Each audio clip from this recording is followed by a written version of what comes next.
What's going on, boxing fans? Julian Williams here at the distance. Wow, kind of struggling to get in the chair here. But anyway, guys, what's going on? Got another video for you guys. This is outside the realm of prediction videos and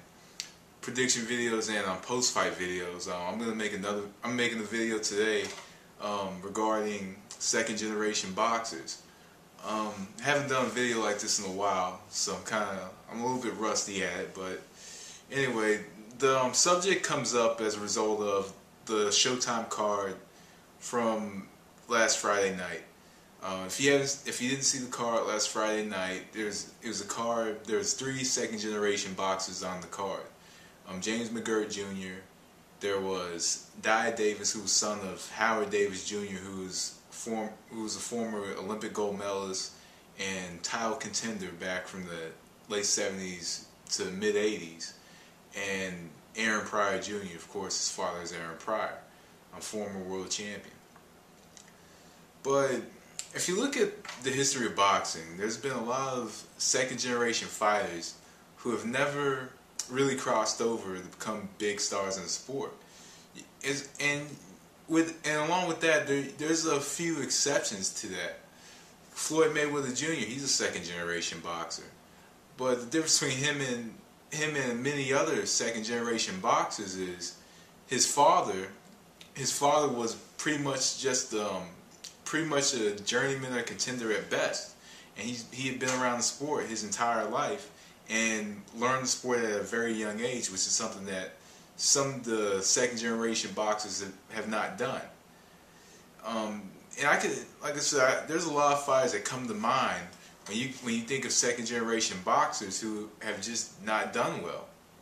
But looking at this fight Friday night, this is a matchup that nobody really would have even cared about if their fathers weren't, names in the sport. You have to be a hardcore boxing fan to pretty much know who their fathers were, especially like Howard Davis Jr., his son Dia Davis, and then there was Aaron Pryor Jr.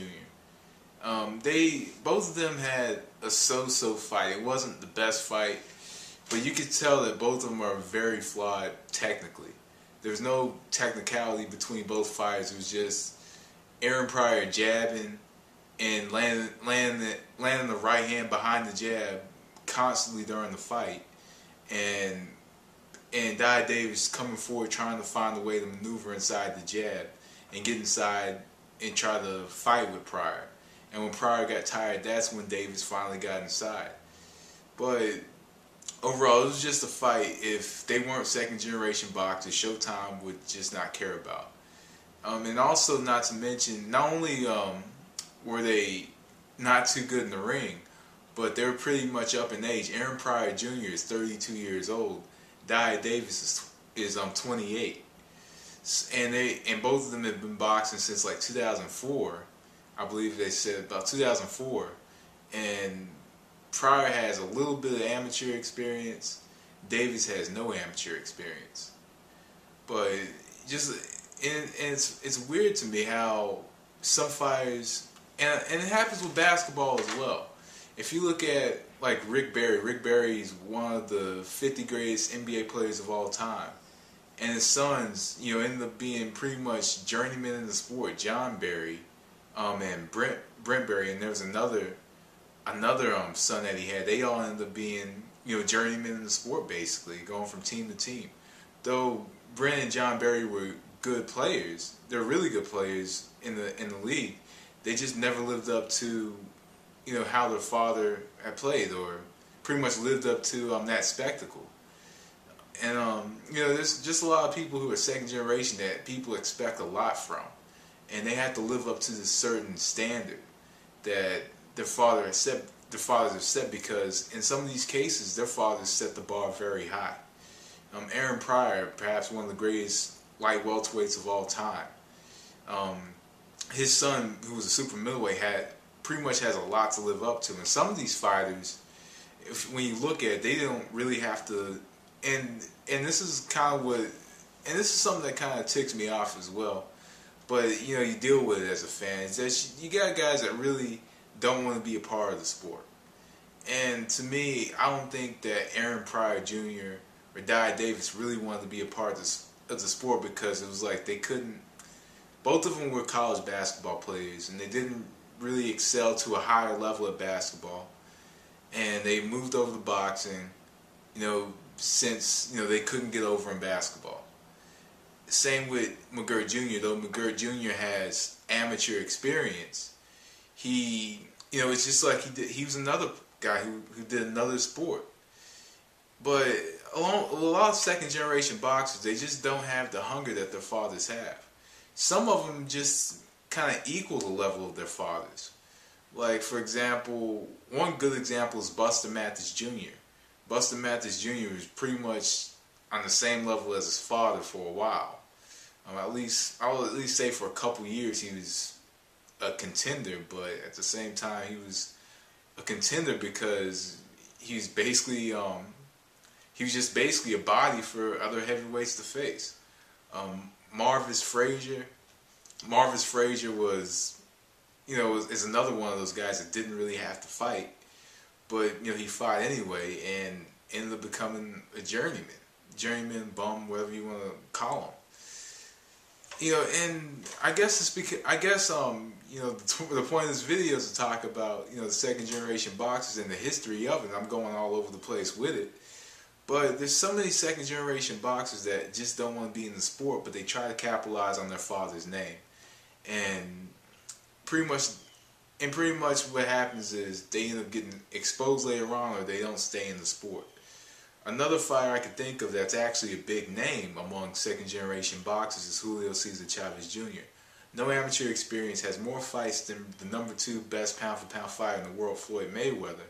But he's still not and he's still, at 24, 25 years old, is still, barely breaking through and stepping up in competition and is facing Alfonso Gomez a month from now. So, with second generation boxers, I think that to find a good second generation boxer, you have to have a second generation boxer that wants to exceed the level of their father and what their father has set forth in the sport of boxing. And it's going to be difficult, especially with people such as, and on top of that, people like Joe Frazier, Aaron Pryor, you can even go as far as to say Buddy McGirt. They're all pretty much at least amateur or professional. Pretty much they're pretty good names. I'm not going to say, at least with Pryor and Frazier, they're legends in the sport. McGirt is pretty much a known fighter. Was a good skilled fighter. Has a very good victory over Simon Brown. And a couple good fights with Pernell Whitaker. But he was a name and two-time champion. Julio Cesar Chavez, a fighter who's beloved among many in Mexico. Buster Mathis, journeyman at best, overweight journeyman. Buster Mathis Jr. was just on that same level. Tracy Patterson had a lot to live up to with his father, Floyd Patterson, who's a legend in the sport. Just so many fighters that I can name that are second generation that just had a lot to live up to, but used boxing as, kind of their second option. But they didn't really want to be a part of the sport. But anyway, I just wanted to touch on that. If you look at the Showtime card, or if the fight's on YouTube, I guess check it out if you want. But you just see a lot of fundamental flaws, and you can kind of tell by looking at the fights that both guys really want to be in the sport. But at 28 and 32, in a way, it's a little late for that. Especially with Pryor, he went. Both of them were very tired towards the end. But anyway, it is what it is. But anyway, guys, that was the distance. Thanks for watching. Peace.